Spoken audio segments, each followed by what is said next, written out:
алдында ана аудио подкаст монтажын жасағаншысың ба? Қалды ма сол? Қалды, бля, вообще уақыт. Біреуін ба, екеуін ба жасадым ғой, помнишь? Содан кейін қалған қалды. Төртеу жаздық қой да? Не деп? Төртке бөлдік та. Екеуі жасалды. Оқыды, негізі нормально шыққан сияқты сол. Вроде нормально шыққан сияқты болды, мен естігенде. Сол ойлағым, сол екеуін жасалды. Анда помехалар ма бірдеңелер болды. Тақ. Иә, ол кезде ана не болды ғой. Настольный микрофон болды. Столда тұратын. Столды соққанда, мынадан да шығады негізі соққанда. Қатты соқса да? Қатты соқса, я мындан соқса, анда звук баратын. Короче, по возможности тимей керек қой. Конденсаторный микрофон, иә. Столды соқпау керек, мындан нені соқпау керек. Сол. Былай негізі қалай болды? Негізі қиын ба? Сол, монтаж, подкаст. Кесу, тыңдап отыру. Негізінде, иә, қандай. Обрезать ете бересің ғой, кесіп. Иә. Негізі подкаст обрезать етпейді ғой. Просто как есть, солай сала береді. Негізінде, иә. Мен кімна қазір жазып жатыр ғой, соның бәрін сала беремін қазір. Бұғау ештеңе айтқан жоқсың ғой, вроде да, бастағанда. Қарап, если осы моментте салдың ба? Иә, осы моментте сала беремін. Ну, как есть сала беремін осылай. Менде андай екі бөлінеді подкаст, біреуі типа официальный сияқты, андай нелермен проекті жағында не істейді, алып келеді. Заказ сияқты, иә. Кәдімгідей прямая рекламный интеграция бар. А екіншісі осындай, достармен жаңағыдай кейбір социальный проектілер деген сияқты. Сондай болады. Еркін. Отдушина деген сияқты ғой. Сол. И сол жаңа қиын дегенге сол есіме түсіп кетті. Кеше бір жігіт жазады, типа подкаст түсірейік деп, осындай тақырыпқа, осындай темада подкаст түсірейік дейді. Сосын айтамын, маған қызық емес тақырып та, анау деген. Мен айтамын, мен оны неге түсірем деймін да, оның жұмысы көп біріншіден. Мысалы, аудио подкастын сен өзің жаңа кесіп отырсың ғой, тек қана сен звукты тыңдай отырсың да, а видео подкастта сен еще звукты тыңдайсың, еще сен видеоны тыңдайсың, я видео дорожка, жаңағыдай кадрларды кесіп отыру керек, бәрін қарап отыру керек, мысалы там бір жерін шықып отырған жоқ па, не істеп отырған жоқ па деген сияқты моменттерді алып тастайсың да, сосын подкастты там 3-4 рет тыңдайсың ғой. Мысалы, сен еще түсіріп жатқанда мен тыңдап отырамын, мысалы. Плюс еще бір рет не істеп шығам, монтаж жасап шығам. Екінші рет еще соны тексеріп шығам. То есть, кейде даже... Еще звук пен видеосы сәйкес келу керек қой да бір-бірін. Иә, синхронизировать етесің жаңағындай программамен. И сол жағынан кішкене қиындау да. Уақытты кішкене көбірек алады. Ну, мен 2019-дан ба бастап түсіріп жатырмын ғой подкаст, или 21-ден ба уже где-то 60-70 шақты подкаст түсіріп тастадым. Монтаж жасап уже набивать ете алдым да қолда. Иә, кішкене уже жылдамырақ жасайсың андай. Бұрын там 2-3 күн там жасап жүрдім, қазір 7-8 сағат примерно сондай кетеді. Мен ана ең алғашқы дорожка болды ғой, бір аудио дорожка, соны 2 күн ба жасадым. Ол деген еще бір сағатқа жетпей ма, там 30 минут па сондай болған сияқты ғой да. Паразит сөздер көп болды, дегендер көп болды.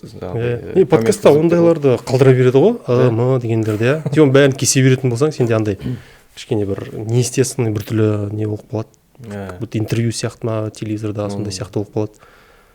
Подкасттың бір сол жақсысы, көбі түсіре беретін, жаңағындай бәрі түсіре беретіні, осындай еркін формат. Деп айта бересің, мысалы, там қалай отырған кезде отыра бересің, сен интервьюда бүйтіп отыруың керек қой. Асанг. Иә, бізде кейбір кісілер бірақ соны түсінбейді да, андай камерадан бұрын жақсы еркін сөйлеп отырады осылай. Камера қосылады ма? Қысылып қалады, там көп сөз айтпауға тырысады, андай рамка тығып тастайды өзін деген. Көп қозғалмайды, мысалы. Қалай не істесең де қозғала бересің ғой, мысалы. Сол сияқты. Сол айтайын дегенім. Сол жұмысы көп просто.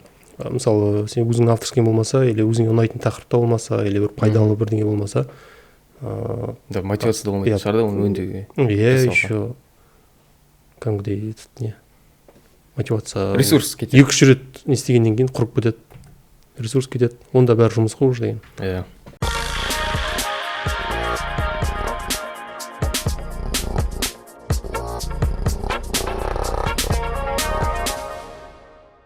Бүгінгі подкастты онда бастайық. Уже неше, там көптен бері көріспей көп болған сияқты да. Жылдың басынан бері сияқты ғой. Бір жыл болған сияқты, иә? Бір жылға барған сияқты, сол где-то февральда ма, мартта ма сол уақытта көріскен сияқтымыз содан бері. Сол сияқты, иә. Жаңалық Оралға көшіп келдің, үйлендің, Оралға көштік. жұмысыңды ауыстың. Жұмыс Оралда қазір. Қай неде? Карачаганак? Иә, Карачаганакта сол. Андан перевод жасап не істеп жүр ма? Жоқ, сол іс-шара қағаз контракттердің бөлімі ғой. Отдел контрактов. Сол Ақсайда болды біздің департамент, сосын Оралға көшірілді. Қазір Оралда істеп жатырмын, үйлендім. Алдында бір есіме түсіп кеткен, сұрайын дегенім, сен Қытайда оқыдың дедің ғой да? Иә. 5 жыл ма? 5 жыл оқып келдім, иә. Сол кезде қандай Қытайға жағандай, не үшін именно Қытайға түстің оқуға? Шыны керек, өз еркімен таңдаған жоқпын. Жалпы үйдегілер айтты ма? Вариант болды. Негізінде нормально? В общем, негізінде Европа батыс жаққа қарағанмын ғой. Қазақстанда оқығым келмегесін. Сол жақтың варианттарын қарап, содан кейін барып үйдегілерге айтқам, осылай барғым келеді деген сияқты. Сосын олар өзара тоже ойланған екен. Сосын үйге келіп бір кеште үстелдің басында балам Европа жаққа қымбат болады. Қытайда қалай қарайсың деді. Мен үшін бәрібір болды негізінде. Тек Қазақстанда оқымай, басқа жерден білім алып көргім келді. Бұл менің қалай айтсам, мақсатым болды, арманым болды. Келістім. Солай мен как-то само по себе кетіп қалды. Процесс жүріп кетті де, мен сол жаққа түстім оқуға. Қытайда сонда неше есе арзан? Европаға қарағанда? Европаға қарағанда білмеймін, есімде жоқ. Нағыз точно цифрларды, бірақ Қазақстанның шамасында болды. Кейбір университеттер. Бірақ білім деңгейі жағынан жоғары дейсің да? Білім деңгейі жағынан жоғары, иә. Мен оқыған университет бұл Қытай елінің үкімет университеті болған. Яғни болған көп назар аударылған университет. Және де кең горнорудный саласында номер 1 университет болған әлем бойынша. Дипломы бүкіл әлемде котируется, сондай жақсы университет болған. Бұның оқу бағасы енді біраз қымбаттау болды. Сен болашақпен оқыған жоқсың? Мен жоқ, сол университеттің өзінің гранты бар, сол университеттің грантына түстім. Бір жыл тіл оқисың, сосын жаңағыдай тіл білуінің деңгейін тапсырасың, тест, IELTS сияқты, тек HSK 4-ші уровень тапсырасың, вступительный бір экзамендер бар. Математика болды, там тағы Қытай тілі болды, тағы да қосымша бір университеттің өзінің экзамені болды. Сосын тағы бір экзамендер болған, есінде жоқ, шыны керек. Соны тапсырып, уже университет өзінің грантына сені зачислять етеді, сол кезде уже оқып бастадық Қытай тілінде. Сен ата-анаң былай негізі андай университет жағынан біледі да, қай елде арзан деген сияқты, мысалы Қытайда қарап көрген. Жоқ, бұлар информация қараған болып тұр ғой енді өздері. Мен айтқасын, желание изъявить еткесін өздері ізденген болып тұр ғой, мен түсінген бойынша. Содан кейін жаңағыдай Қытайдың рекламасы шыққан ғой. Рекламасын қараған, кірген сайттарына кіріп қараған, в общем, изучать еткен, сөйтіп өздері бір-екі күн ойланып, маған келіп айтқан ғой, Қытайдың варианты бар, қалай қарайсың деп. Немесе КТА тапсырасың Қазақстанда. КТА 9-шы класстан кейін колледжға түсесің, колледждан кейін универге түсу үшін КТА тапсырады. ЕНТ-ның аналогы ғой, колледж бітіргендерге. Сөйтіп, сен 11-ден кейін бардың ғой да? Жоқ, мен 9-дан кейін 9-дан кейін Қытайға барып түстің? Жоқ, колледжға түстім. Колледждан кейін барып тұрмын ғой. КТА тапсырғым келген жоқ, дайындалғым келген жоқ. Бір жағынан менің арманым болған ғой, басқа елде оқып. Өзім жаңағы колледжда еще ағылшын тілін оқығасын, кішкене қай елде қалай, тілдер деген сияқты ақпараттарды уже білгендіктен, ізденгендіктен уже басқа елді көргім келеді. Сөйтіп жаңағыдай вариант шыққаннан кейін келістім, бірден солаймен жүріп кетті әйтеуір процесс. Өте сондай болды. Қорқыныш болған жоқ па Қытайға барғанда андай? Болған жоқ. Шыны керек, барғанда кейбір оқуға түскен балдар, жас балдар, қыздар сағынып кері Қазақстанға кетіп қалған жағдайлар болды. Мен бір жыл бойы сағынған жоқпын Қазақстанды. Маған қызық болды. Барлығы жаңа культура, басқа елдерден келген басқа студенттермен танысасың, сөйлесесің. Африкадан келгендер бар, там Латын Америкадан келгендер де болды, там Ресей, Украина, біздің СНГ ТМД елінен келгендер болды. Жалпы барлығы жаңа болғандықтан уақыт бір жылдың қалай өткенін байқамай қалдым. Сағынып та үлгермедім Қазақстанды. Өте қызық болады ғой, экспириенс дейді ғой, енді өмірлік экспириенс болды. Сөйтіп не болды содан кейін? Экзамен тапсырып, тілдің несін деңгейін алып шықтық. Қытай тілінің несі деңгейі мысалы қандай тапсыру керек? Ағылшында жаңағындай бар ғой, интермедиат орта, pre-intermediate төмен, upper intermediate, advanced деген сияқты. Анда бар жоғы 6 деңгей болған. Қазір өзгерген сияқты, ол кезде 6 деңгей болған. 6-шысының 4-шісін тапсырсан, яғни орта деңгей болу керек. Орта деңгей университетке бакалавр 1-ші курсқа түсу үшін 4-ші деңгей керек. Вот сондай өзінің бір критериялар бар. Қателеспесем, қанша деді? 2,500 ба, немесе 4,000 ба иероглиф білу керек сөз. Оларда неше иероглиф сонда? Жетерлік. 4,000 иероглиф. Одан көп. 4,000 деген ол әріп қой да, иероглиф деген оларда. Сөз. Бір иероглиф мысалы бір сөзді білдіре алады. Иә. Немесе 2 иероглиф, 3 иероглифтің қосындысы бір сөзді береді. Кейбіреулерінде мынандай түсінік бар ғой. Бір иероглиф бір сөйлем дей ме, бірдеңе дейді ғой. Негізінде олай емес. Жай ғана 1, 2, 3 иероглиф немесе 4 иероглифтің қосындысы бір сөзді береді. Бір сөйлемде жаңағыдай бірнеше иероглифтер болады. Сол. Сосын қиын болды ма Қытай тілін үйрену? Негізінде иә. Ағылшынға қарағанда кәдімгідей қиын ба? Біраз қиын. Грамматикасы ағылшын тіліне қарағанда жеңіл, бірақ үйрену қиын болды. Барғанда бірінші жарты жыл, бірінші семестр қалай келдім, сол деңгейде жүрдім 0. Содан кейін жатақханада жүрген бір бала жақындайды, жаңағыдай сұрақ қояды, не алдың, оқып жатсың ба, сөздерді не істеп жатсың деп. Мен айтамын, жоқ, сен не істедің? Оқып жатырмын, все, бастап кеттім, скоро бітіремін, тапсырамын деді. Андай жарысатын сезім туылады ғой, соперничество. Сосын ойландым да, давай мен де бастаймын.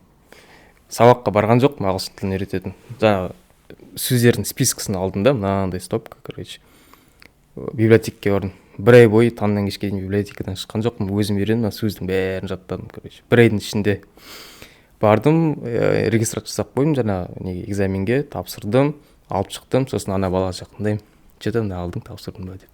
Жоқ, мен енді қайтып бастап оқимын дейді. Мен уже тапсырып тастадым, міне саған керек болса. Сондай момент болды да. Ол неге тапсыра алмай жүр сонда? Ол білмеймін, ерінгенде шығар, может, андай адам, человеческий фактор ғой. Бастады, мотивация алды, короткий мотивациялар болады ғой, типа. Бастайды да, сосын өшіп қалады, сосын бар, өзің бабымен жүре береді, парларға барады. Ол маған бетіп тиіп кетті де, мен ол кезде еще 0 болдым. Өзім барып, өзім үйреніп кеттім де, 1 айдың ішінде тапсырып тастадым соны. Жарты жыл үйренбегенде 1 айдың ішінде өзім үйрендім, өзім тапсырып тастадым. Сосын параға бардым, мұғалімге. Жаңа үйреніп жүрген айдың ортасында параға барам, мұғалімге айтам, саламатсыз ба, анау деп. Неге келмейсің дейді. Мен айтам, өзім үйреніп жатырмын. Вот ертең тапсыра алмайсың, кім виноват, біздер кінәліміз, сен тапсыра алмай қалсаң, там анау деп, короче, ұрсады. Сосын я дедім де, сосын вообще одан кейін барған жоқпын. Бір рет ғана бардым, соны қарап кеттік, вообще не болып жатқанын. Сөйтіп тапсырдық, нормально өттік. Анда акцент бола ма Қытай тілінде, мысалы? Ағылшын тілінде акценттар болады ғой? Жаңағындай сөйлеген, қазақ тілінде, орыс тілінде болады да, Қытай тілінде диалект деп болады да. Диалекттер болады, иә. Мысалы деген қазақ тілді біздер мысалы кейбір сөздерді дұрыс айтпауымыз мүмкін ба? Құлаққа естігенде кішкене шетелдіктер үйренгенде бәрібір болады. Бола ма? Бәрібір болады. Еще бұларда тондар деген бар. 4 тон болады. Өйткен бір қалыпты айтасың мысалы, деп сосын көтересің, деп түсіресің, и бүйтіп ерек сияқты айтасың да. Жаңағындай сұрақ, қандай хабарласып сөйлем деген сияқты ма, кішкене утвердительный, вопросительный деген сияқты. Оған байланысты емес, любой сөздің өзінің тондары болады, иероглифтің. Шетелдіктер Қытай тілін үйренгенде ең алғашқы қиындықтардың бірі сол. Микрофон чуть-чуть жақындатып қойсаң. И в общем, мынандай жағдай болған. Дүкенге кіреміз, сұраймыз, жаңағыдай шай сұрағымыз келеді. ча деген сөз бар, чай деген сөз. Біз кіреміз, йоу меу ча деп сұрақ қоямыз. Яғни шай бар ма деген сөз. Продавец, сатушы түсінбейді. Біз ойлап қоямыз, біз сонда қалай айтып тұрық? Ча түсінікті ғой, ча деген, біз даже логически чай екенін де түсінікті. Барып сұрамыз, ча бар ма дейміз, түсінбейді. Тағы да айтамыз, ча бар ма дейміз, өзі түсінбейді. Біз уже шынданып отырық. Переводчик жазамыз, көрсеміз, ча дейміз, ча дейді. И біз мысалы шетелдікпіз ғой, біз разницасын түсінбей алдық. Негізінде біз басқа тонмен айттық, бұлар ча деп айту керек болсын да? Ча деп жоғары көтеріп айту керек. Ұмытпасам жоғары қарай болу керек тоны. Ча деп көтеріп айту керек та. Біздер просто үйреніп жатырмық. Бірінші жыл ча бар ма деп тұрық қой, енді бізге как будто бәрі бір сияқты көрінді да. Сөйтсе ол сөйтіп бізді түсінген жоқ, әбден бүйтіп жазып перевод көрсеткеннен кейін түсініп тұр ғой. Деп біз бүйтіп тұрдық та, сонда біз не айттық деп қоямыз да. Былай қарасам бірдей сияқты деп. Анда Қазақстаннан көп болды ма оқушылар, студенттер? Біраз. Тек қана біздің қалада емес, жалпы Қытай бойынша Қазақстаннан келген студенттер көп. Сосын бір мынандайды байқадым, көбіне ағылшын тілінде оқуға барады екен. Меніңше қалай, егер сен бір елге баратын болсаң, сол елде оқитын болсаң, сол елдің тілінде оқыған жақсы сияқты. Немесе, қалай айтсам болады, сол елге барасың, сол елдің мәдениетін үйренесің, сол елдің тілін үйренесің. Просто сені айналаң тұрған просто не? Практика. Просто сен среда, короче. Средада жүресің, практика, күндесіне практика. Егер десем мысалға Португалия арасында, білмеймін, бір орысша сөйлейтін университетке, орыс тілінде университетке түссең қалай екен? Сен просто пара кіресің, орысша болады да, сен шығасың, қалғаның барлығы португал тілінде. Меніңше лучше Россияға барып оқыған дұрыс сияқты, мысалы сондай жағдайда. Сол сияқты мен байқағаным, Қазақстаннан келген студенттердің көбі ағылшынша оқиды екен. Бізде оқу Қытай тілінде болды. Бұл жаңағыдай условиялардың бірі болды. Егер сіз біздің университетте оқитын болсаңдар, жаңағыдай экзамен тапсырасыздар, и бүткіл сабақ 4 жыл бойы бакалавр Қытай тілінде болады деген условие болған. Сонда бүкіл сабақты Қытай тілінде өттіңдер ма? Бүкіл сабақ Қытай тілінде болды. Бізде ағылшын тілде болды. Оны да қытайша түсіндіріп бізге. Базар бізде қай не болса, қай тіл болса да не істейді, қазақша орысша өткізеді ғой университеттер. Бізде де ондай не бар. Қазақ тілін міндетті білу деген жоқ қой қазір да. Кішкене не істеп кетқан сияқты, азайып кетқан сияқты. Тек солтүстік пен осы бізде батыста алған болар. Басқа қалаларда уже көбінесе қазақша мектептерде, жаңағыдай университеттерде.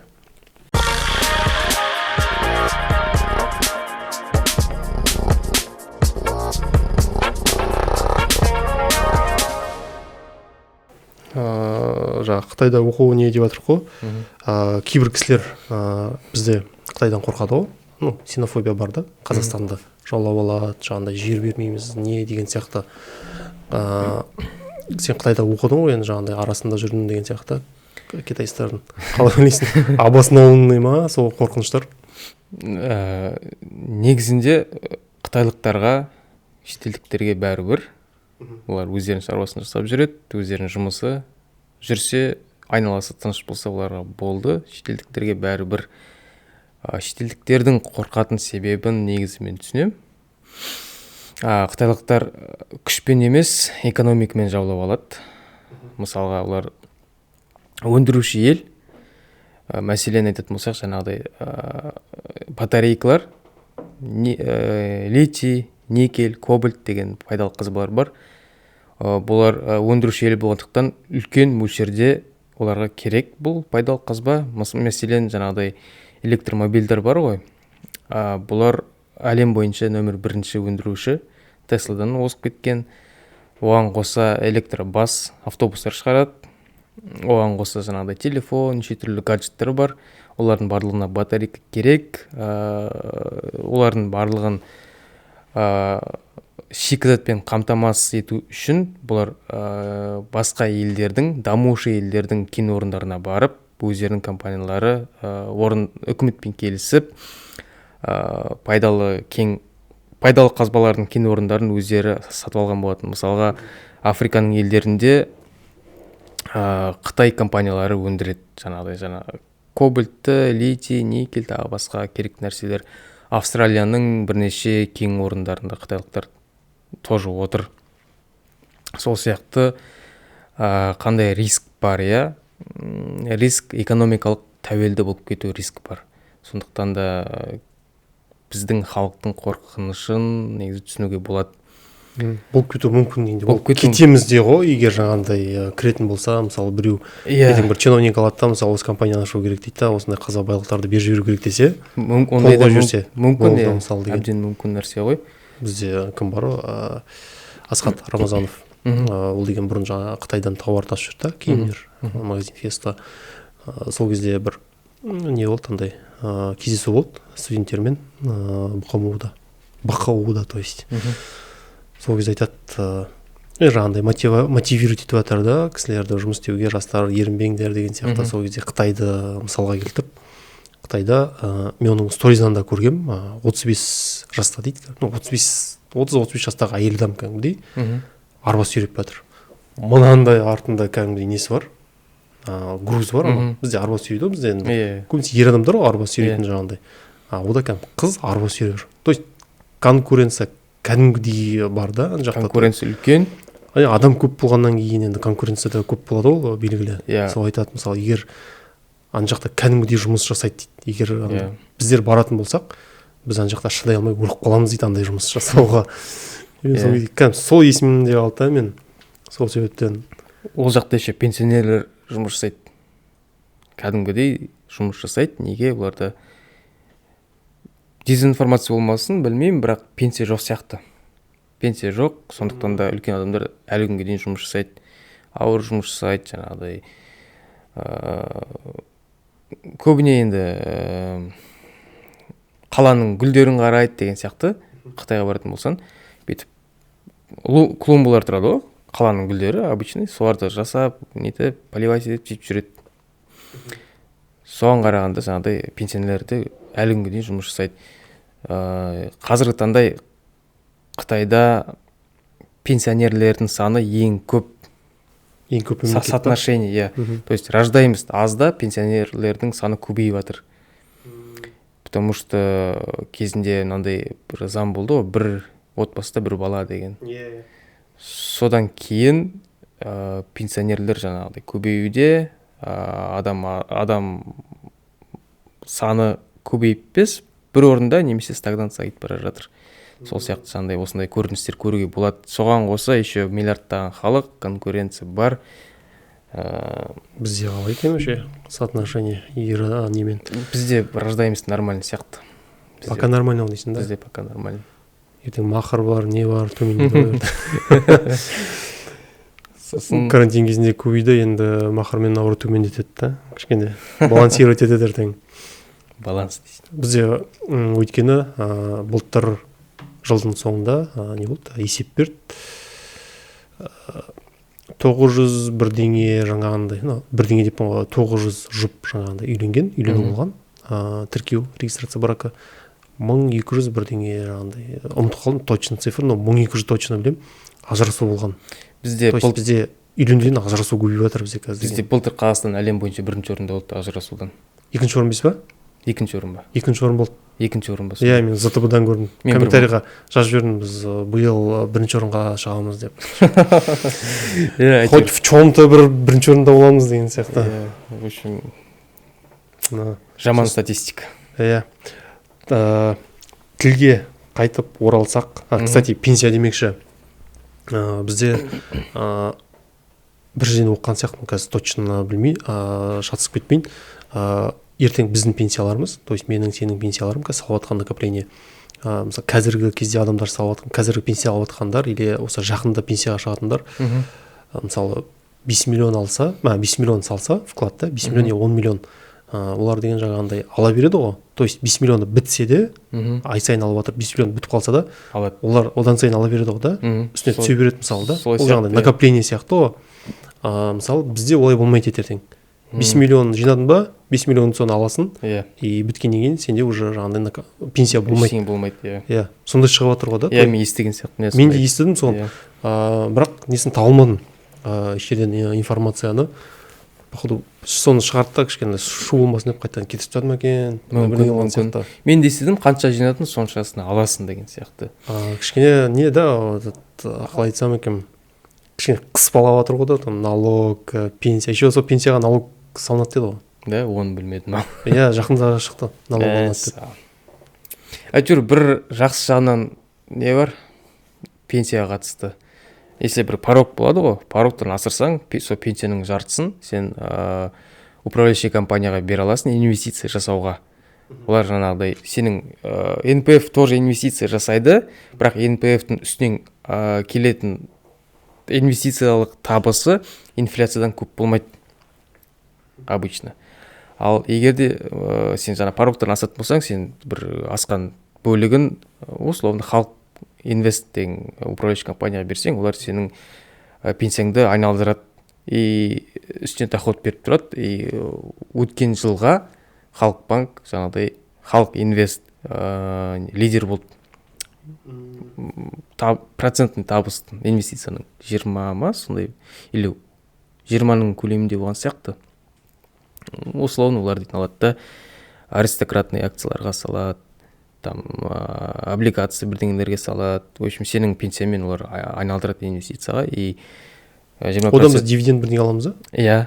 Сол 20% қайтып келеді. И сенде до сих пор мысалы жаңа салынған бөлігінде өзің қайтып НПФ-қа ауыстыруға құқығың бар. В общем, сондай жағынан бір жақсы, қалай айтсам болады. Енді жақсы жүзеге асырса ғой оны. Уже асырды. Асырып отыр ма? Күннен күнге адамдардың саны көбейіп жатыр, жаңағыдай бөлігін берген. Және бір статистика бойынша бірінші орын халық инвест, екінші орын Жусанбанк инвестиция жасаған, үшінші орын тағы бір нәрсе бар. В общем, НПФ деген инфляциядан асқан жоқ. Инфляция бізде 23 жылға 9.8% болды. Бұлардың табысы 9.9 ба, сондай. Сен пенсияңды. Эйростан алдым, кстати, инвестиция. Не, IPO? Алдым. Эйростан алдым. Қазмұнайгаз әлі тұр ма? Тұр, әлі тұр. Пока тұр ма? Ол көбейе ма вообще? Мен де алдым ғой, там, неше? Көбейіп жатыр. 70 мыңға ма? Көбейіп жатыр, ол осы недавно, бір апта бұрын болар, максимальный пигіне жетті өзінің бағасының. 12.300 бір акциясына. Алғанда где-то 8 мың бірдеңе болды ғой, 8.700 ба, сондай болды да? 700 ба, 400 ба, сондай, 8 мың бір нәрсе ғой.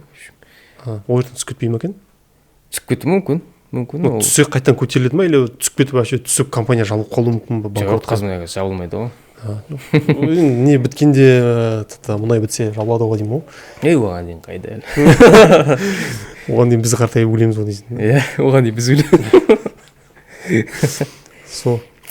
Сол инвестиция бойынша қазіргі қарапайым халыққа қалай түсіндіруге болады? Менің IPO сенің айтқаның бойынша, қарағаным бойынша интернеттен IPO деген ол деген біздің өзіміздің ұлттық компания дейміз ғой, национальный компанияларымызды халықтардың атында болуы да.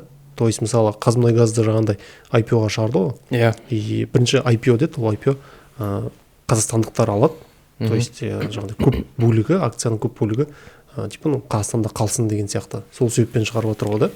Или қалай? Жалпы IPO деген тек қана үкіметтің компаниясы емес. Жалпы любая компания может IPO-ға шығуға. Это Initial Public Offer деген, қателеспесем. Яғни биржаға ең алғашқы рет акциялар шығып жатыр. Ең төменгі баға. То есть, мысалы, үй салады ғой, котлован кезінде сатып аласың ғой, типа сол сияқты ғой. Сен маркетке шықпастан бұрын заявка тастайсың, и саған маркетке шыққанда саған автоматически аллокация беріледі, яғни сенің счетыңа брокерлық зачисление болады. Сол IPO называется. Ал бізде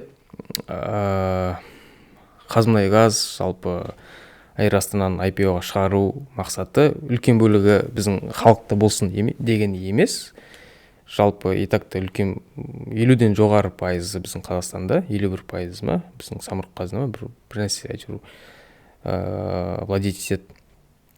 жалпы қалай айтсам болады, компанияға қосымша инвестиция тарттыру. То есть егер спрос көп болса, акцияның құны көбейеді, яғни компанияның капитализациясы көбейеді деген сияқты ғой. Сонымен қоса біздің халықтың инвестицияға қызығушылығын арттыру. Біздің тип госпрограмма сияқты ма, сондай ғой. Казатомпром шықты, содан кейін тағы бір компаниялар шықты, Кегок шықты вроде. Сосын Қазмұнайгаз шықты, енді Аэроастана шықты. Жалпы біздің Қазақстанның компаниялары қазақстандықтардың инвестициялау мүмкіншілігі болу үшін. Инвестициялық сауаттылығын арттыру дегенде, мысалы, онда еш жерден көп ақпарат көрмедім мен деген. Сол тек банктардың өздері, өздерінің интересі болғаннан кейін ғой, жаңағыдай Самбанктан көресің, басқа да жаңағыдай IPO-ға шығып жатыр, жаңағыдай кіргенде шығады реклама. Мысалы, теледидар или интернеттен басқа бір нелердің несін көрген жоғым андай, халық инвестиция не істесін, алсын деген сияқты. Көбінесе оны бізде андай коучтар жаңағыдай болады ғой, коуч емес, алдайды. Блогер. Блогерлер или финансисттер, бір там сабақ өткізетін, көбінесе сондайлар айтады. Инвестиция не деп, мысалы, облигация дейді, кстати. Облигация, мен саған бір облигация жібердім ғой. Атын BI групптың жібердім ғой да. 20% деді ма, годовой? Да. Ол мысалы депозиттен қандай айырмашылығы бар? Депозиттен мысалы депозит салғанда, сен мысалы саласың депозит, мысалы там миллион теңге салдың дейік, сен бір жылда там 15% годовой, жылдың соңында сен 150 мың саған түседі.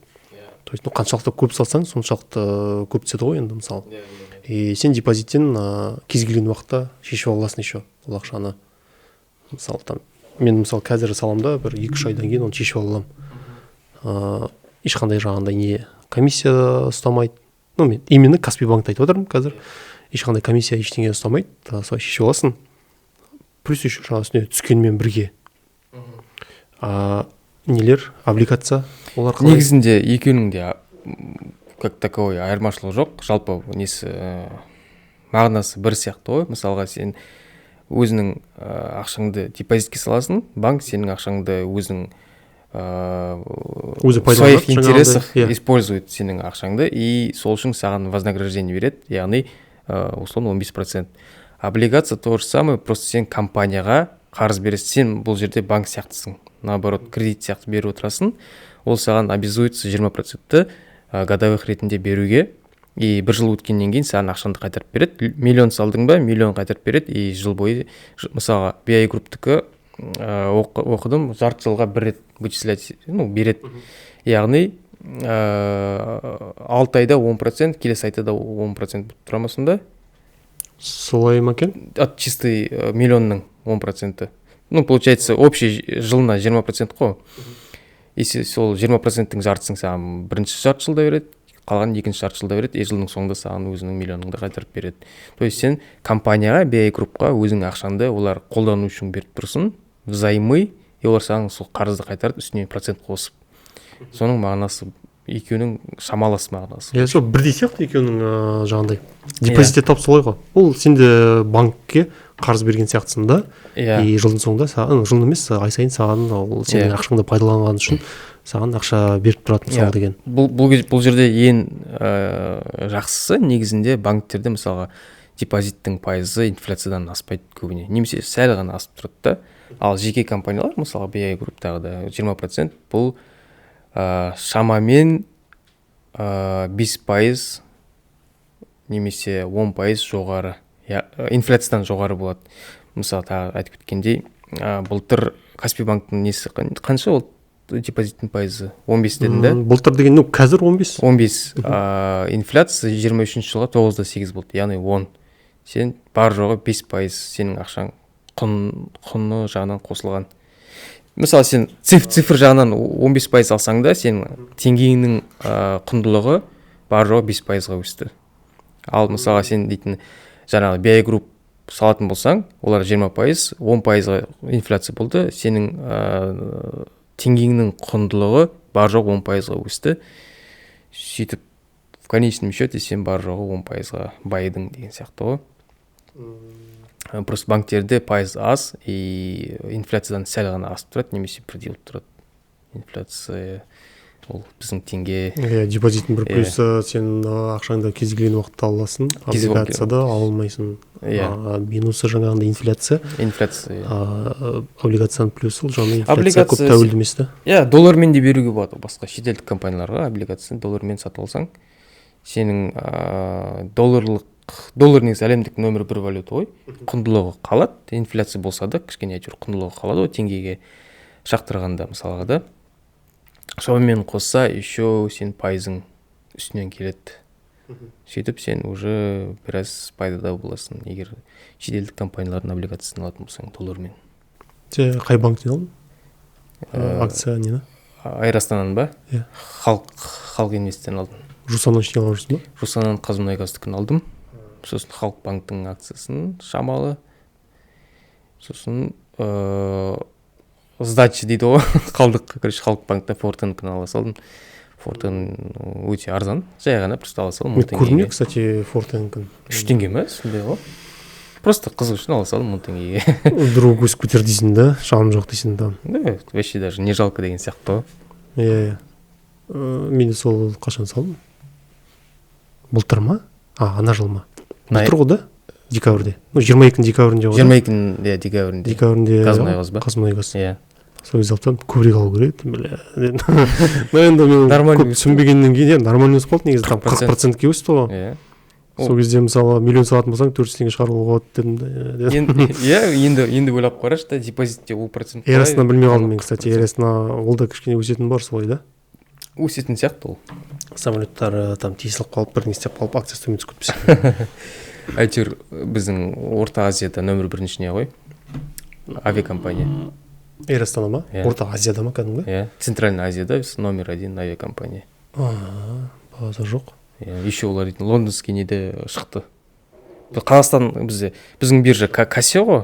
Содан бөлек еще лондонский биржада шықты.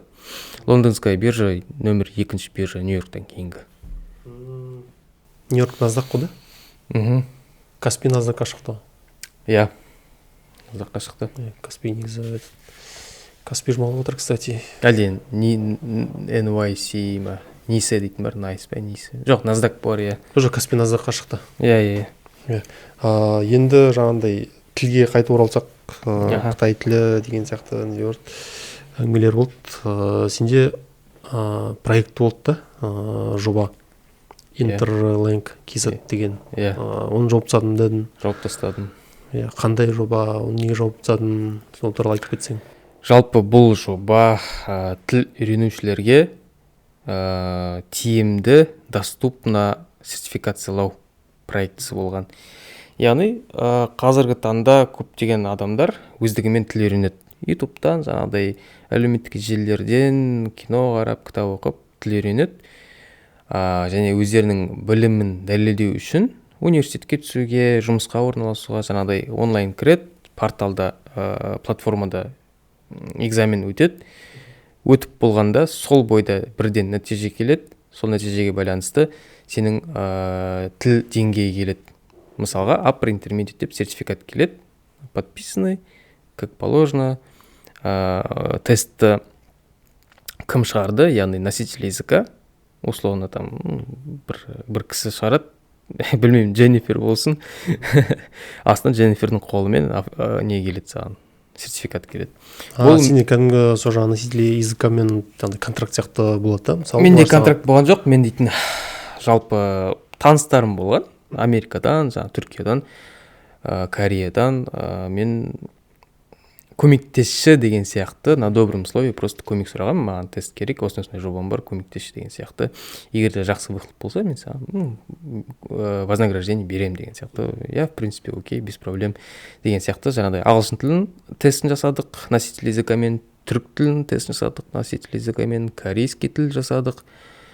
И английский болды, оны өзім жасадым ағылшын тілін білгендіктен. И осы 4 тіл болды, менде тағы да пландар болған. Негізінде португал тілін, португал тілін білетін бір кісімен соны жасап жатқан болатынбыз. Сонымен дұрыс келісе алмадық. Тест жағынан, жалпы жаңағыдай формулировка жағынан онымен қалды. Жалпы мақсаты осындай болды: адамдарға доступно сертификаттар беру. Себебі IELTS деген тест бар, да, мысалы HSK бар, Қытай тілінің тесті. Бұларға регистрация жасау керек, бір ай бұрын күту керек, бұған тағы да үлкендеу, көбірек қаржы бөлу керек. А мынау доступно. Просто адам өздігімен үйренді, ешқайда керек емес. Интернеттен өзің үйде аштың, лэптоптан тапсырдың, сразу сертификат келді, болды, сен дәлелдедің. Да? Оның бір жаңағындай, қалай айтсам екен, кейбір кісілерге минусы дейсің да, тіл орталықтарына, олар деген ол жерге барып жаңағындай тілді оқымайды да, тест өтпейді и сразу сертификат алып алады да. Иә, угроза болған жоқ па дейсің? Жоқ, угроза болған жоқ. Негізі, мысалға мен, например, деймін да, мысалы мен какой-то бір тіл үйреніп алдым, и маған мысалы сертификат керек, мен білем деген сияқты. Бір жұмыс жағынан да, мысалға мен бір оқу орталығына барам, айтам, маған сіздерден тест тапсырсам, маған сертификат бересіздер ма десем, бұлар міндетті түрде айтады: оқу керек деп, оқы, сосын барып берем дейді. Неге? Потому что олардың жаңағыдай бизнесі, кәсібі сол, олар ақша табады. Сол айтып тұрам, угроза болған жоқ па деп. Жоқ, угроза болған жоқ. Мен жағдайым сатып алу деген сияқты жобаңды. Жоқ, ондай болған жоқ. Мен жағдайымда просто мысалы өздігімен үйренген адамдар тапсырады, сол бойда келеді, тарс болды, в общем, бәрі дайын. Жапқан себебім инвестиция болған жоқ. Маркетинг, менің ойымша, маркетингке біраз көңіл бөлу керек. Маған бұл жағынан қаражат болмағаны қиындық туындатты, сондықтан жаптым. Екінші жағынан жаңағыдай платформаны өзім үйреніп, самоучка болып жасағаннан кейін багтар болды. Спам, өтірік регистрациялар келіп бастады. Мен түсіне алмадым, таки себебі не болған. Спамный емейлдар келіп регистрация жасайды, аккаунттар, и процесс жүрмейді, а сайттың несі просто толады. Қалай айтсам болады? Типа память толады деген сияқты. Память сияқты, иә, типа сондай несі болады. Просто андай мусор көбейеді да сайтта, платформада. И анан вручную тазалап отырдым бір уақыт, содан кейін одан сайын көбейіп кетті, содан кейін просто түсіндім, анау дейтін үлкен проблема. Біріншіден, екінші жаңағыдай опять қаржы жоқ, оның бәрін дамыту үшін, сосын алып жауып тастадым. Ол спамды жүріп отқан тіл орталықтары деп қоймайды. Мүмкін деп па. Аны құлату керек, стартапты что-то жою керек. Кісілердің несі төмендеп кетті, қызығушылығы оқуға деген сияқты. Иә, бәрі өзі оқиды екен деп осы заманда деп. Бір жағынан жақсы жоба, жаңағындай тілді өздері үйреніп алып, оқуға ақшасы, жаңағыдай қаражат жоқ, или жағдай жоқ болса. Үлкен проблема, бір шешім ғой бұл. Бір шешім, негізі былайынан жақсы не. Бағасы онша қатты көп болмаған сияқты ғой да, жаңағындай. Не істегенге? Бағасы онша көп болмаған сияқты. Бағасы көп болған жоқ, бағасы көп болған жоқ. Где-то 8.000 теңге ма, сондай болды. Бір тест. Кез келген тест, корейский болсын, турецкий, там английский тест. Мысалы корейский, турецкийларды, мысалы ағылшын тілін енді өзің білесің да, қытай тілін өзің білесің, тексере аласың жаңағы дұрыстығына. Басқа тілдерді кім тексеріп береді? Или жаңағындай сол носительге кәдімгідей сене саласың ба? Мысалы мен деген мысалы берем дейін да, мысалы ағылшын тілін шамалы білем, примерно мысалы. И давай жасап берейін деймін, саған өтірік жасап беремін мысалы. Оның ішінде қателер болады деген сияқты. Иә, міндетті түрде мен тексерттім.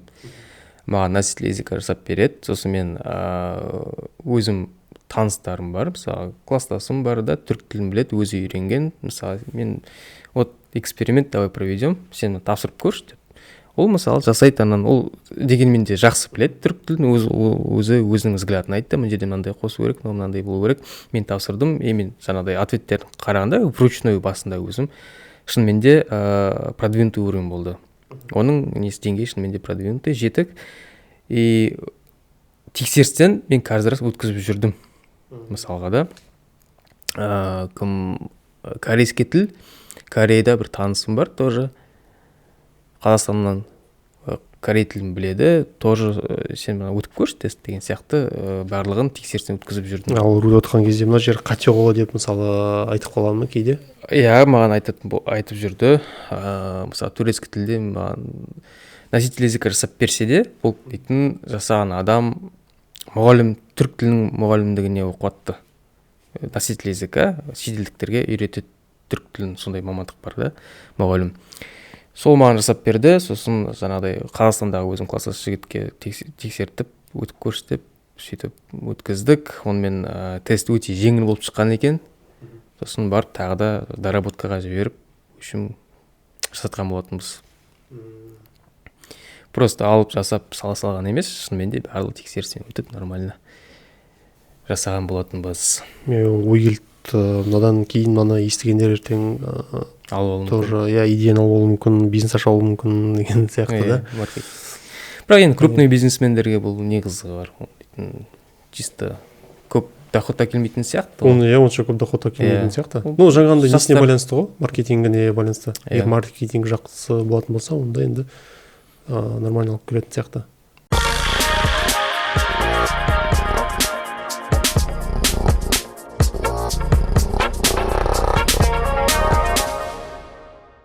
Сен дейін, кстати, донор қазақстандықтар міндетті түрде жаңағындай өзінің өлімнен кейін өзінің келісімінсіз и туысқандарының келісімінсіз донор болу керек деген заң шығады деді ғой да? Естімедім. Естіген жоқсың ба? Естіген жоқ па. Қаяқта тұрып отырсың дейсің. Сондай заң шықты. Заң шығады. То есть күшіне енеді деді. Қашан енетінін білмеймін. Мен ойлаймын, соны кішкене талқылау керек сияқты, өйткені бізде солай айтты да қалды. Ертең оны күшіне енгізіп жібереді. Халық жақтан ешқандай пока жауап, андай шу ештеңе болып жатқан жоқ да пока. Иә. Получается, туысқанның келісімсіз адам, мысалы, условно өлген жағдайда, оның органдарын алып басқа бірге донор ретінде салуға болады. И заң жағынан бұл немес да, нарушение емес. Сол жақында нарушение болмайды, то есть сондай заң болады. То есть жағында бір кісі не істеп жатса, өлім аузында жатады, да? И сен уже жағында уже кеттің, өлдің, там жарты сағат болды или 1 сағат болды өлгеніңе, сенің донор жағындай органдарың сау болса, оған келіп тұрса, мысалы да, сенің органдарыңды сұрамайды, короче, салып алады да, ана кісіге салып жібереді. Менің ойымша неге дұрыс емес деп ойлаймын, потому что біріншіден біз Қазақстан коррупция, енді кәдімгідей қалай коррупцияға жатып алған деген сияқты еліміз ғой, кәдімгідей өте жоғары деңгей коррупцияның. Бірден бір себеп сол бір минус. Өйткені ертең бір ақшасы көп кісі өлім аузында жатады, иә, или бір там жоғары шенді дейік та, несі, влияниесі көп адам өлім аузында жатады, сен де мына жақта жатасың өлейін деп. Или өлмейсің, вообще там просто ауыр жатасың да. И сенің донор жағындай органдарың жақсы, бәрі оған келіп тұр. Салып береді дейсің. Иә, енді карточкадан қарайды, ана базадан, медицинский. Қарайды, так, мына кісінікі келіп тұр. Бірақ сен просто ауырып жатсың, жағындай өлмейсің. Логикамды түсініп. Иә, алады да, сосын сені типа чик-чик дейді, өлтіріп тастайды да. Осындай причинамен өлтірді, сен органдарыңды алады да, ана кісіге беріп жіберуі мүмкін, мысалы. Сондай қауіп бар. Енді солай болады деп точно айтпаймын, но қауіп бар, риск бар. Еще өте көп сияқты, ондай риск жоғары сияқты бізде деген. Там басқа елдерде мысалы бар ғой донор, солардың мысалы қарау керек қалай екен. Там балаларды ұрлап кетіп, жаңағындай донорға сатып жіберетіндер болады, мысалы адамның нелерін. Черный рынок көбейіп кетуі мүмкін. Черный рынок көбеюі мүмкін. Бізде жақында бір жігітті ұстады, жаңағындай бутикесін сатайын деп жатыр. Игроман, иә, жаңағындай лудомания. Лудоманиямен ақша керек болған. Иә, ақша керек болған, бір бутикесін сатқан. 300 мың дедім ма, там, или 3 миллион ба. Әйтеуір аз. Мен ойладым, аз ғой дедім, слишком. Екіншісін сатып жіберсін дейші. Иә, жетпей жатсам екіншісіне сатып жіберетін сияқты скоро. И оны сол жаңағындай нелер ұстап отыр да, ОМОН дей ма не біз бүркіттер ма солар ұстап жатыр жерге тарс құлатты короче комментарий жазып жіберген ма бір бутикесін типа соғып түсіріп тастаңдар жаңағыдай сата алмау үшін профилактика ну просто жаңағыдай прикол ретінде жазып жібердім ғой енді ойын ретінде шынымен солай жасап тастамаса может вообще мен мысалы ойлаймын да мысалы егер адам өз еркімен донор жаңағыдай несін сатқысы келсе да тек қана өзінің келісімімен там балалардікін сатып жіберуге болады деген сияқты емес мысалы өзінің балаларын но егер үлкен адам 18-ден асқан жаңағыдай органымды сатқым келеді десе мен бір жағынан ойлаймын сата берсін типа өзінікі ғой деген сияқты ну білмеймін может бізде қазақстанда не шығар қазір вообще қалай органдарды сатып ала ма мысалы больницаларда дефицит шығар может қазақстанда не знаю дефицит дейді органдар жетпей жатыр дейді қазір енді тек өзінің келісімімен береді ғой заң бойынша сен өзің жаңағыдай қолхат жазасың егер туысқандарың келісім беру керек но бірақ бізде там кейбір себептерге байланысты соның ішінде дін де бар олар деген ну болмайды қазір то есть қалай келдің қалай туылдың тап солай сен жерге берілуің керек деген сияқты ну кейбір кісілер береді донорлар кейбір кісілер бермейді сол сияқты ғой жақында ертең заң күшіне енетін болса ешкім ешкімнен сұрамайды алады да сен жаңағыдай ағзаңды береді де салады болды сондай заң шығайын жатыр естімеген сол жаңағы сұрап отқан сол да көп кісі негізі білмей қалған сияқты мен білмей қалдым кішкене бір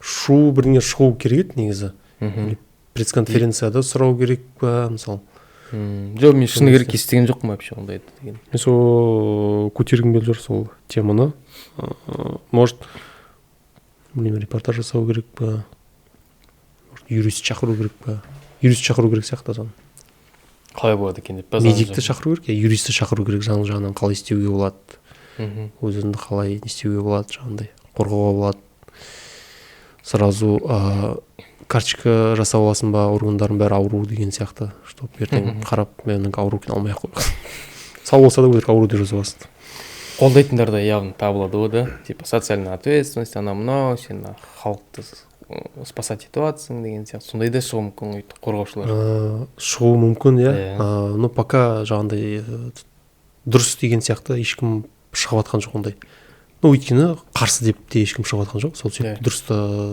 дұрыс деп есептейтін адамдар шығып жатқан жоқ деп ойлаймын ну шығу керек сияқты кішкене білмеймін диалог па бірдеңе болу керек сияқты негізі болу керек шығар сондай жаңалық бар пенсия реформа өзгеретін болса жаңағындай да онда адамдар уже қазірден бастап инвестициямен ойлау керек сияқты ойлай беру керек уже қазірден бастап қате өткенде алтынға ценасын қарап едім Халықбанк алтын слитоктар сатады 1 граммы 30 мың теңге таза 999 деген проба тап-таза проба ғой 1 граммна 30 мың теңге орылды 585 қанша?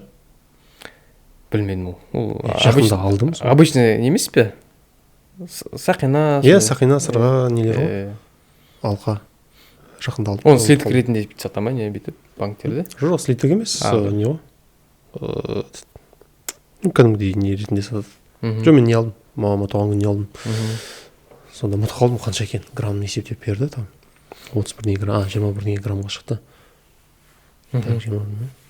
анау енді 30 мың дейді 1 граммы біраз да негізі арзан болу керек қой жоқ арзан болу керек қымбат болу керек емес просто жалпы айтамын да 1 граммна 30 мың теңге нормально егер де мысалы 1 килограмм алатын болсаң уже қанша болады 1000 граммды 30-ға көбейтсе 30 мыңға 1000 граммды 30 мыңға көбейтсе қанша болады 1000 граммды 30 мыңға көбейткенде 30 миллион ба 30 миллион ба 1 килограмм 30 миллион таза 1 килограмм 30 миллион да ал 1 квартира мана өткенде ойлағам бірақ санамадым в общем отбасы банкте мысалы сен жарсын саласың и саған процентті пәтердің толық сомасынан санайды екен мысалы 30 миллион тұра ма сен 15 миллион салдың 15 миллион тағы жетпей тұр И сен мысалы кредит алғанда саған 15 миллионға емес 30 миллионға санап береді екен. Солай санап берді маған. Ал егер де мысалға бірақ процент төмендеу болады. Ал егер де мысалы 15 миллионды банктен бөлек алып сөйтіп жасайтын болсан, қалай болады екен деп ойладым да өткенде, бірақ есептемедім. Тиімді болатын болса, мүмкін адамның барлығы отбасы банкке емес, жай ғана банктен барып кредит алатын бетті, иә? Деген, значит, тиімді емес, да, получается. Басқа банктерде де бар ғой, нелер. Да, баспананың нелер, программалар, да? Программалар бар, ипотека, жаңағындай. 7-20-25 деген бар. Анда қалай екен, тоже толық пәтердің суммасын санап берем екен, процентті или алып атқан? Оны білмедім, сұрау керек. Соны білу керек, да? Мен просто басқа банктен алуға болатын еді, по идее, там первоначалкасы да жақсы, проценті жақсы. Мен просто отбасыға салдым, 4 премия государство алып тастадым. Үйді бір порогына жеткеннен кейін порога түседі ғой, да? 130 мыңдай түсетін еді, да? Иә, сол 690 мың салу керек, максимальный сумма, 690 мың салсаң, саған соның 20% түседі. Ну, то есть максимальный сумма. Асып кетсе, бәрі де 600 кетсе. Иә, миллион салсаң да саған 138 мың түседі, 700 мың салсаң да саған 138 мың түседі. Соны істедім.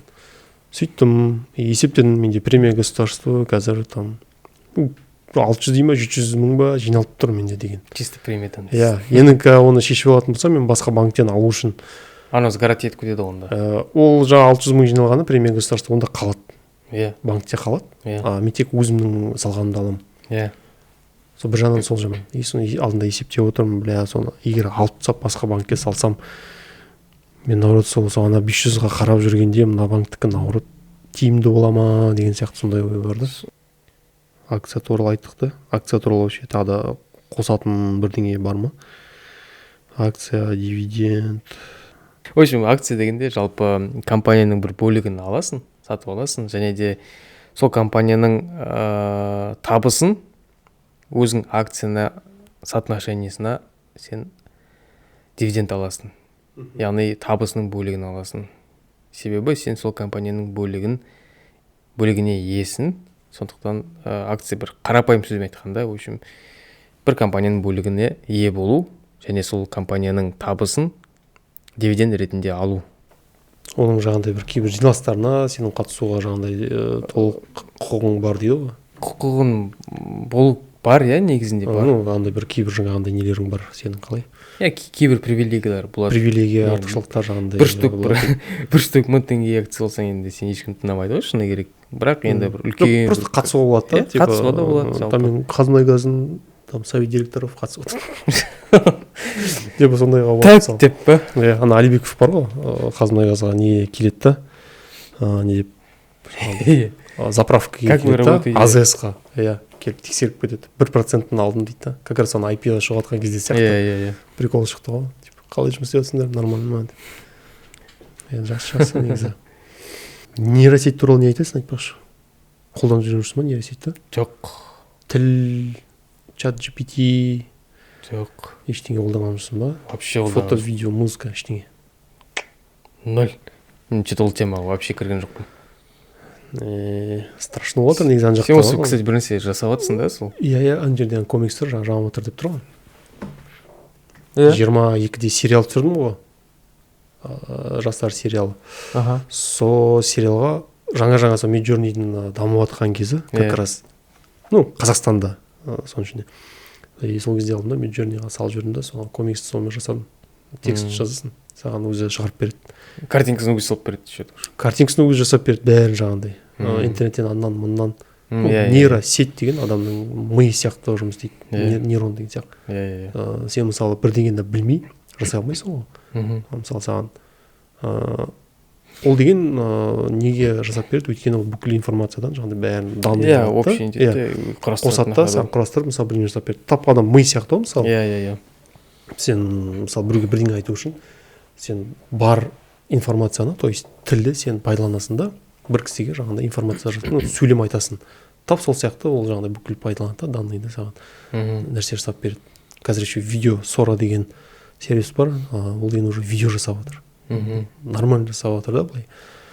Енді киноға, жаңағы нелерге онша көп не істемейтін болар, бірақ андай өзіңнің маркетингіңе мысалы пайдалануға, рекламаға, да? Рекламаға пайдалануға вообще жақсы. Коммент жасадым. Одан кейін еще біршама дамып нормальный нәрселер жасап отыр. Оның тек заң шықты жақында. Еще Европада шыққан, тек Қазақстанда пока жоқ. Мысалы, кейбір актерлардың сен уже беттерін пайдалана алмайсың. Беттерін дегенде мысалы жазасың. Роберт Дауни младший жаңағындай там бірнәрсе жасап жатыр десең, Роберт Дауниді шығармайды. Компания тоже солай Кока-Коланы уже олар деген нейросеттің алдында өздерін жаңағындай авторский право может қорғап тастаған ба или пайдалануға болмайды деген. Уже автоматически шықпайтын болар да, жазсаң да. Microsoft Bing деген не бар, сервис бар, сол нейросет жасайтын. Картинка жасайтын нейросет. И соған жазсаң, саған жаңағындай өздерінің ережелері бар, андай правила, правила пользования. Бір жағынан жақсы ғой да, негізі. Бір жағынан негізі жақсы. Жаңағындай авторский правомен соны айтайын дегенім что-то есіме түспей қалды сол кезде. Бір жағынан авторский право дегенде ол да енді бүкіл информация, интернетте тұрған информацияны пайдаланып отыр. Адамның миы сияқты. Сен де мысалы интернетте любой нәрсені алып пайдаланасың, мысалы дегенде. Мысалы бір отырыштар көресің да, мысалы сондай отырыс жасау керек деп ойлайсың, или стеллаж да, там ютубтан қарап жасап аласың деген сияқты.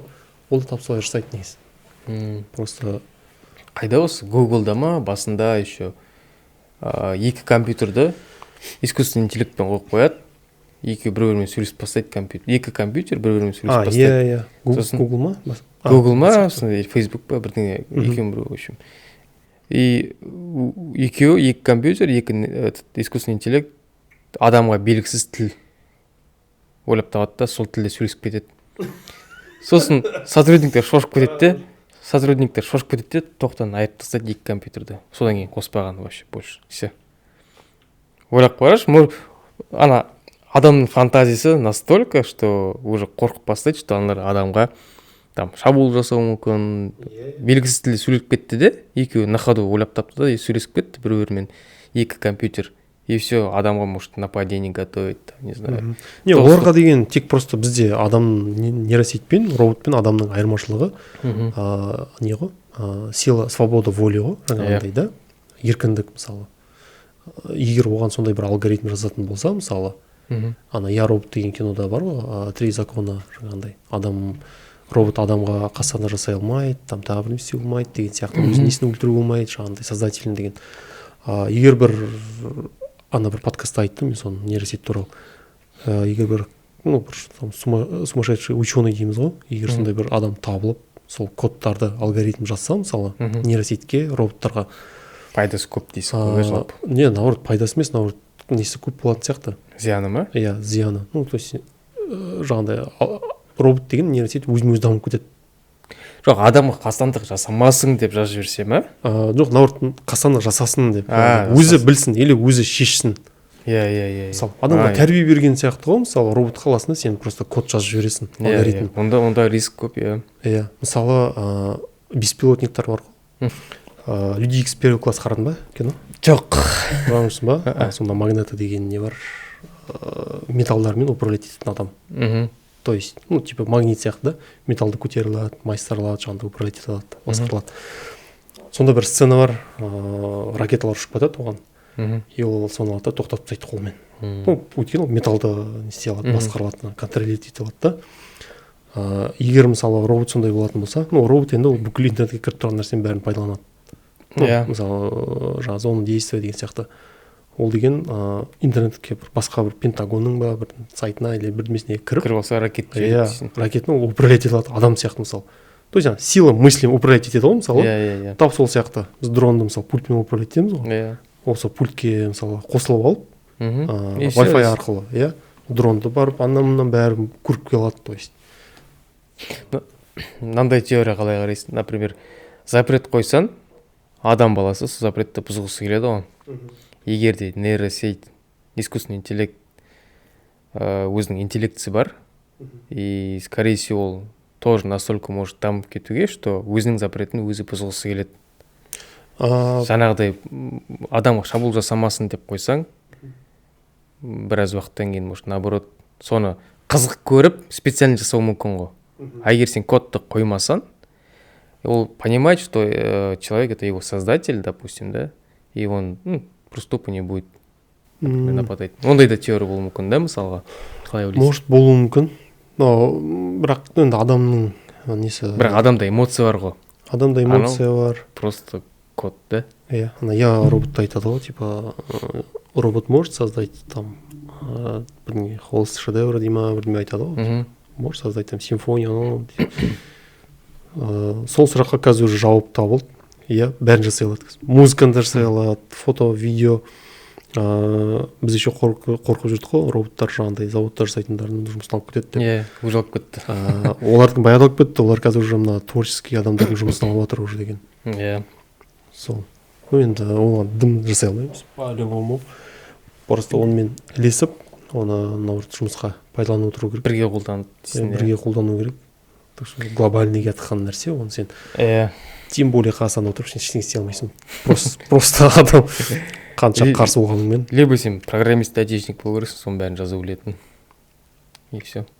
Программистер дым істей алмайтын сияқты ғой там. Неге? Оны жазған, искусственный интеллект жазған кім? Программистер жазған жоқ па? Ну, он бір код базасын берген жоқ па? Иә, жоқ, мысалы там сен жоқ қалай программист болу керек. Ну, даже егер программист болсаң да, сен бәрібір тоқтата алмайсың, ештеңе істей алмайсың, деген кәтқан нәрсен. Глобальный түрде кәтқан нейросеттің бәрін өшіріп тастамасаң, мысалы деген. Жоқ, мысалы бір нейросеттің истогі болмай ма, по-любому. Условно там нейросеттің. Бірақ ол өз-өзін қорғап тастауы мүмкін ғой, да, бір нәрсе. Баяғыда қорғап тастаған да олар уже там. Оны бір еще бір не. Кім біліп отыр? Медиа магнат, бір олигарх жасап алды да там. И күшті программистермен защита қойып тастады ғой, бәрібір. Ақша не жасау үшін. Сол.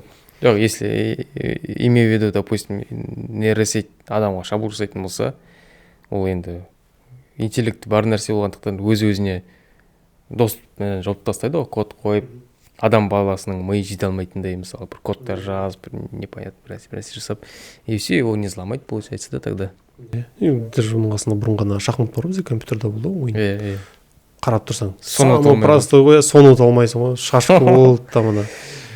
Мектепте ойнап жүрдік, ұта алмайсың ғой, бір-екі ұнатасың, ары деңгейге өте алмайсың. Иә. Кәдімгідей, настолько уже не да андай.